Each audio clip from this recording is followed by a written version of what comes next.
Wesley Donehue is actually online with us, and I also didn't actually introduce properly Jack Schock, and I apologize for that. Former President Bill Clinton's ghostwriter and social media expert. I'm sorry for that. I got a little bit lost right there, but here we go. So good evening. Hello, can you hear us, Mr. Donehue? I can, yeah. Okay, perfect. So I leave to Giuseppe the honor. Thank you. Hello, Wesley, and good evening. Good morning. Hey. Hello. So, first of all, where are you right now? Are you in Colombia, or have you been moving? Where are you exactly at? I am in Columbia, South Carolina. I just flew in. I just landed from Ohio, actually. Was up there last night. Obviously, big swing state. So, just got home. Okay. So we are going to ask you during the panel a few updates on how the latest hours of the electoral campaign and of the election days have actually been lived by the netizens, if you allow me this expression of people who actually live the social web. So it's going to be interesting to hear from you, and also to get hopefully some backup from the students that we have here in the room with us on how the different political parts have been actually relating to each other and also to the other side online in the latest hours. So first of all, let me ask you, how do you think that the latest hours have developed in terms of online participation? Did you see any major change also because of the latest updates and the latest happenings in US with Hurricane Sandy, and how the electoral campaign have actually been switched into a completely unthought situation? So what is the situation right now in the online conversation environment? Well, I mean, obviously, the internet's very cluttered today as it was yesterday. I mean, it's hard to weed through it because we reached this point in the later days of a campaign. But that's not unlike a major sporting event or any other major event, honestly. You see these spikes in conversation. So, you know, weeding through all the junk is very difficult. Today, it's everything from, you know, Foursquare check-ins, from people voting to you know, a lot of people talking smack. I think, you know, the later days of campaign, you really start losing the substantive issue-based conversations. So, yeah, I mean, today it's just the only word I could use is cluttered. There's just a whole lot of it. And, you know, the other part of your question, as far as, you know, the last couple of weeks or Sandy, you know, a lot of people were talking about Sandy last week, but I think since, you know, really since last Thursday or Friday, the conversation has switched back mostly to the campaign. Not hearing a whole lot online right now about Sandy. Thank you, Wesley.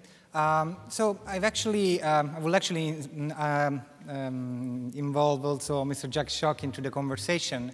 I don't know. You've been. You told me earlier that you've been in Italy in the latest weeks. Have you had the chance to follow the online conversation and how they developed in the latest period? Yes, I have. I've been in Italy since September, and first of all, I love your country, and I don't want to go home. Thank you. But it's been the only thing that I've really followed is the 10 to 15 emails I get every single day from President Obama, and as late as yesterday, one from apparently Beyonce. So somehow Beyonce got my email address, although I'm pretty sure that it really wasn't from Beyonce. Although, so yes, I feel like I've been very connected. Although my attention to the news has been down somewhat this cycle. All right, thank you. Well, this is a very interesting first element that is actually also interesting on how Italians in the latest years have been slowly changing the way they relate to the political environment.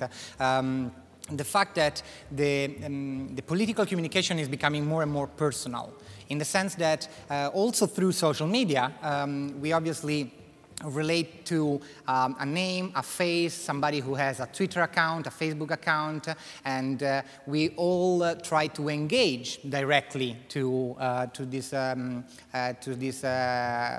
people, sometimes thinking that we are actually engaging with the proper politician, but instead relating with community managers or ghostwriter, if you allow me. Probably they are the 2.0 ghostwriters of our era, kind of probably a different version of what you had been doing for Clinton earlier. But how do you see that, because there is something very interesting that also WESLEY have been some months ago, he wrote on an article, and we're going to relate to him later about that. It's actually interesting to understand how this whole new personal level is developing, but because the whole political, the election message has been changing, switching to a more personal level to every single voter, basically.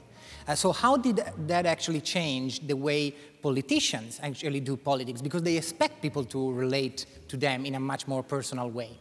I think I've got the answer to that. I'm not really sure, and Wesley, of course, you feel free to chime in, but I think I could put my finger on it. And I think it was the day when Bill Clinton was being interviewed by the MTV camera, and the student, not unlike you, although you probably weren't even born then, said, "Do you wear boxers or briefs?"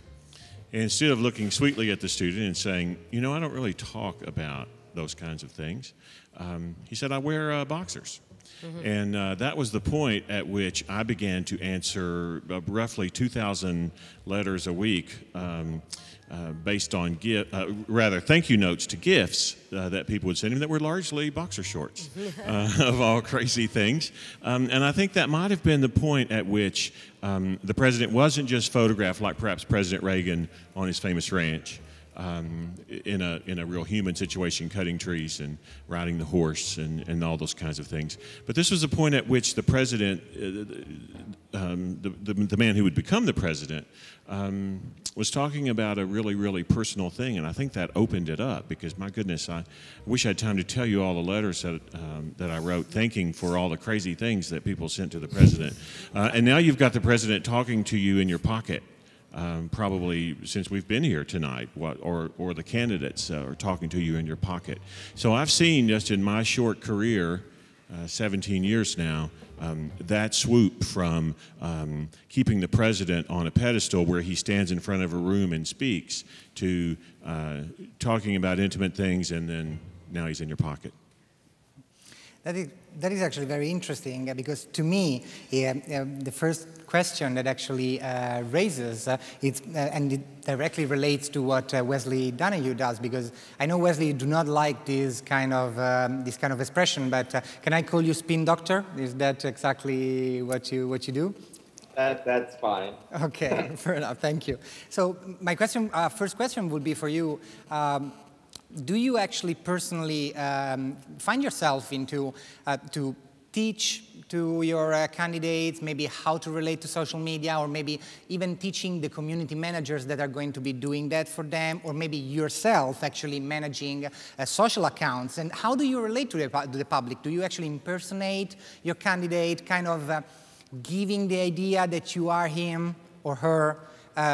Or kind of playing on the double edge of that. So how does really the personal side of the communication, how is actually really openly discussed or maintained in that kind of shadowy environment in which voters are got to think that they're engaging directly with their own candidate? Yeah, so it varies. The answer to your question is it's different for every single campaign that we do. So my staff is we're at about 16 people right now, and we do races, really everything from local municipal races like city council up to, Congress, governor, U.S. Senate, and we were even doing some presidential stuff in the Republican primary. Every level is different. So local candidates, state legislative candidates, we typically teach those people how to use the web. And they are typically very hands-on. So when you talk to, say, a South Carolina state senator, it's typically that actual state senator you're talking to or that city councilman. Once you get up to Congress or U.S. Senate, typically it's us impersonating that person. We do have some congressional candidates that tweet themselves. We got a guy, hold on a second. Hey, Elizabeth, will you hand me a plug? Because my computer's about to die. And I need the adapter, too. Sorry, guys, I was about to go black on you because my computer's about to die. We've got a congressional candidate who's going to win tonight, a guy named Tom Cotton out of Arkansas. He's a congressional candidate. He tweets himself. Everything he does himself. We actually have some U.S. Senate candidates. A couple of them do themselves. But the large majority of your higher echelon candidates, it's my guys teaching them. Or I'm sorry, it's my guys speaking for them. And what we do in those situations is we go and we spend some time personally with the candidate when we take them on as a client. And we get to know them. We get to know their voice. Thank you. And then day by day, we typically know how to respond to people or talk to people, but there's always instances throughout every day where we actually have to contact the candidate himself and ask, how would you respond to this? A lot of times it's personal questions like the Boxers of Reeves question, but sometimes it's an issue that pops up. Today, here, I'll give you an example. Here in South Carolina today, we've got people standing in line for 4 or 5 hours because a lot of our voting machines went down. So we're getting a lot of Twitter questions for candidates. How would you approach this? And we've never had to ask that question before. So we're having to contact a lot of our candidates and say, how would you respond to that? So, yeah, the answer to your question is a little bit of everything. I'm happy to hear that the Arkansas boys are writing for themselves because, as an Arkansas boy, I'm glad to hear that that one of the candidates at home is his own writer. So that's good news for me. Well, actually, I think that you could do an amazing good job if you guys could come to Italy and teach our politicians to be able to survive on Twitter, because you have no idea, or maybe you do, on the state of our politicians on Twitter. Some of the most amazing, horrible things have been written on Twitter by our politicians. So I do apologize for them. I'm available. Okay, good. Expensive? I want to address that too. Something that Wesley said. I think candidates now, I should say, are dealing with a very sophisticated audience. I wrote for President Clinton 17 years ago. And so, as you've well established, that was long before any president could communicate to you on the level that he can now. Today, I got a letter, an email, again from the president that I read through, and at the bottom it said, "Thanks, Barack." And I've noticed in the last week or so, the emails that are coming from the campaign have switched to Barack and Michelle. 17 years ago, we would never have signed a letter, Bill. He could have signed his letter, Bill, but I certainly would not have done that for him. And so even the use of first names, I think, is a fascinating thing. But I don't think anybody is being fooled that those emails and texts that are coming to me from Barack and Michelle, I can't even say that, I have to say Mr. President still, or Beyonce, are actually coming from them. I think you're very sophisticated and you know that. One of the most popular questions I was asked, well, we couldn't speak while we were actually working there. We weren't allowed to talk to the press, but after I've done a lot of press, everybody always wanted to know, did the president answer his own mail? Did he read all his own letters? And the way I answer that is to say, sure. The Consular General is actually my friend. Hi, Sarah. We have the ambassador live. Oh, sure. Please. In a moment. Perfect. Thank you. Wesley, can I ask you to call you back in like 5-7 minutes, because we have the embassy online and we want to establish that connection very quickly, and we'll get back to you because I think the conversation is getting quite interesting, so we would like to keep it going. Is that okay? All right, thank you. So we'll get back to you very, very soon. Thank you.